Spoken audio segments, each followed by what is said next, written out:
இந்த பொண்ணு ஒரு ஐடி ஊழியருங்க. இந்த பொண்ணு கிட்டத்தட்ட ஒரு வருஷமா ஒரு டீ கடையில டீ குடிச்சிட்டு இருக்கா.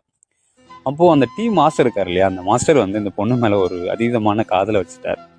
அந்த காதல் சொல்லணும் சொல்லணும் காத்துட்டு இருந்தவருக்கு ஒரு நாள் என்ன பண்றாருன்னா, டிப்டாப்பா ஐடி ஊழியர் மாதிரியே போயிட்டு இந்த பொண்ணு வர்றதுக்கு முன்னாடி அந்த பொண்ணு வர வழியில போய் நின்றுட்டு வெயிட் பண்ணிட்டு இருக்காரு.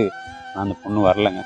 ஒரு மாதிரி சோகமா டீ கடைக்கே வந்துடுறாரு. ஓனர் சொல்றாரு, தம்பி தம்பி நீ டீ போட்டு கொடுத்தாதான் குடிப்பேன்னு சொல்லி ஒரு பொண்ணு வந்துட்டு போயிட்டாங்க. அவங்க ஏதோ ஒரு பொருளை மறந்து வச்சுட்டு போயிட்டாங்க, இந்தாப்பான்னு சொல்லி அவர் அந்த பையன்கிட்ட கொடுக்குறாரு. அது ஒரு கிஃப்ட் பாக்ஸ் மாதிரி இருக்கு. இவன் அந்த பாக்ஸை பிரிச்சு பார்த்துருவாங்க. பிரிச்சு பார்த்தாக்கா உள்ள ஒரு வாட்ச் இருக்கும். அந்த வாட்சுக்கு கீழே ஒரு பேப்பர் இருக்குங்க. அந்த பேப்பரை படிச்சுட்டு அவன் வாட்சை கட்டிக்குவாங்க. வாட்சு கட்டினதுக்கு அப்புறம் ஒரு 2-3 மணிக்கா எல்லாரும் டீ குடிக்க வருவாங்க. இவன் லவ் பண்ற பொண்ணும் டீ குடிக்க வருவா. இவன் வாட்ச் போலவே அந்த பொண்ணும் கட்டிட்டு இருப்பாங்க. இவன் ரொம்ப சந்தோஷப்பட ஆரம்பிச்சிருவான். அந்த பொண்ணு இவன் வாட்சை பார்த்து அவ ரொம்ப அலாதியான சந்தோஷத்துல இருப்பான். ஏன் இவங்க இவ்வளவு சந்தோஷப்பட்டாங்கன்னு பார்த்தாக்கா, அந்த பேப்பர்ல இப்படிதாங்க எழுதிருந்துச்சு. நான் 2 மாசத்துல வேலையை விட்டு போலான்னு இருந்தேன். எனக்கு அவ்வளோ ப்ரெஷர், தலைவலி. ஒரு நாள் என் ஃப்ரெண்டு தான் வாடி டீ குடிக்க போலான்னு சொல்லி உங்க கடைக்கு கூப்பிட்டு வந்தா. எந்த தலைவலிக்காக நான் வேலையை விட்டு நிற்க நினைச்சனோ அந்த தலைவலி எப்படா வரும்னு சொல்லி காத்துட்டு இருப்பேன்.